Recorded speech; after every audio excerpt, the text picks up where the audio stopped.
दोस्तों आजकल इंटरनेट पर कई ऐसे ऐप मौजूद हैं जिस पर कुछ साधारण सी फॉर्मेलिटीज को पूरा कर आसानी से मोटा लोन लिया जा सकता है।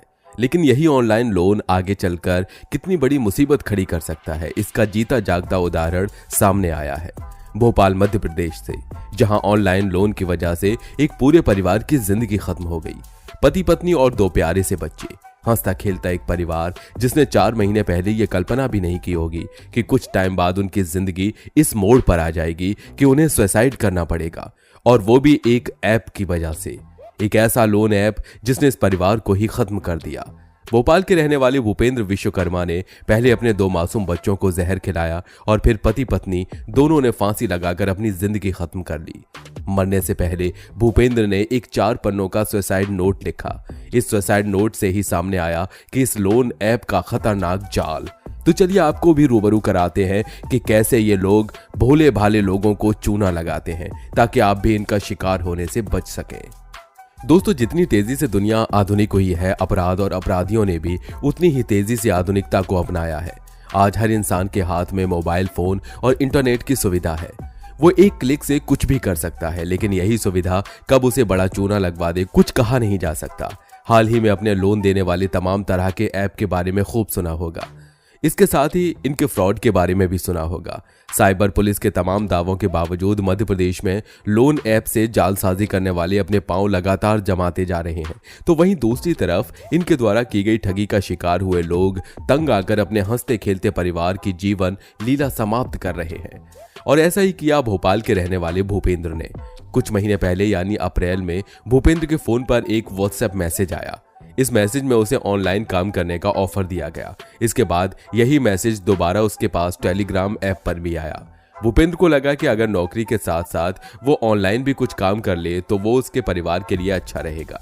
भूपेंद्र ने इस कंपनी के बारे में भी चेक किया। ये कंपनी कोलंबिया बेस्ड थी। उसे लगा कि शायद उसकी मेहनत का उसे फायदा मिलेगा। अपनी नौकरी के बाद वो इस काम को ऑनलाइन वक्त देने लगा। उसने कुछ पैसे भी कमाए, लेकिन फिर उसके ऊपर इस कंपनी ने काम का लोड काफी ज्यादा बढ़ा दिया। वो जितना पैसा वहां से कमा रहा था उसे वो उसी कंपनी में इन्वेस्ट कर रहा था। उसे लालच दिया जा रहा था कि जितना पैसा लगाएंगे उतना कमाएंगे।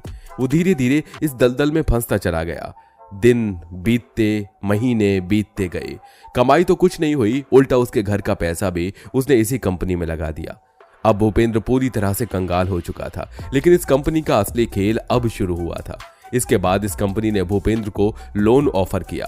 बड़ी ही आसानी से भूपेंद्र को लोन दे दिया गया।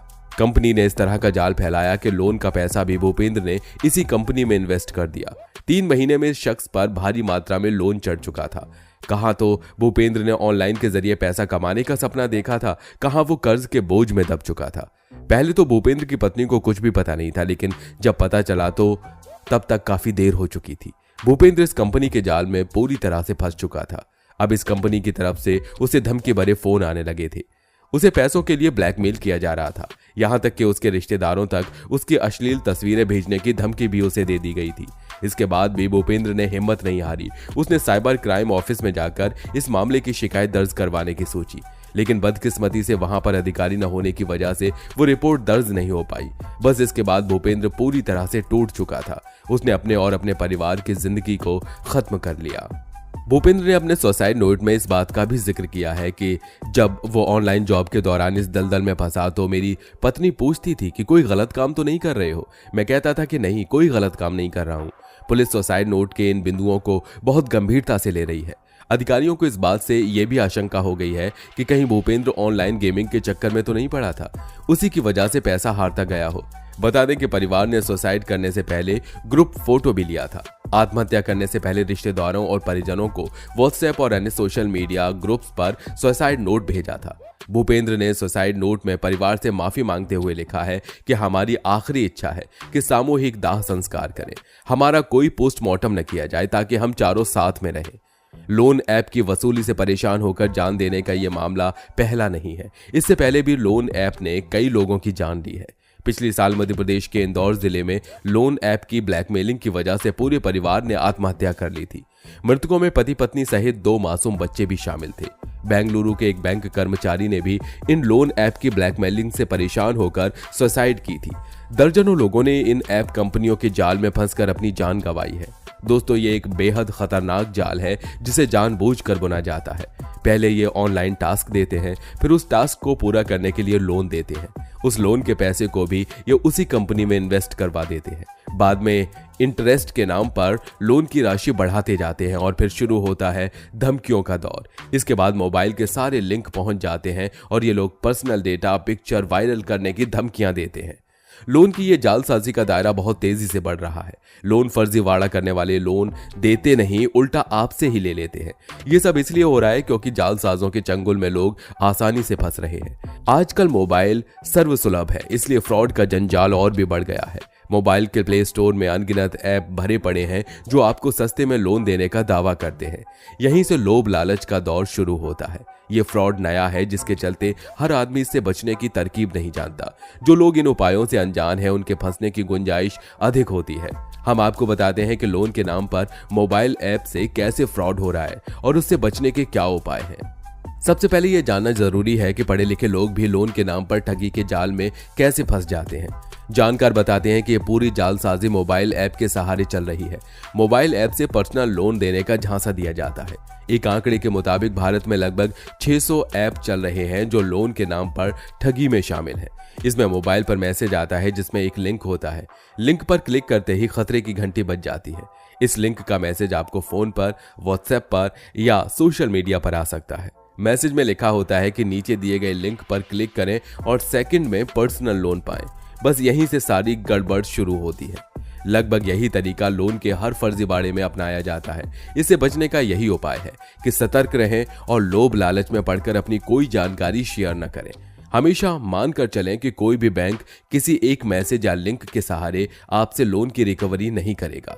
इसलिए लोन की रिकवरी के नाम पर ऐसा कोई भी मैसेज आए तो सावधान रहें।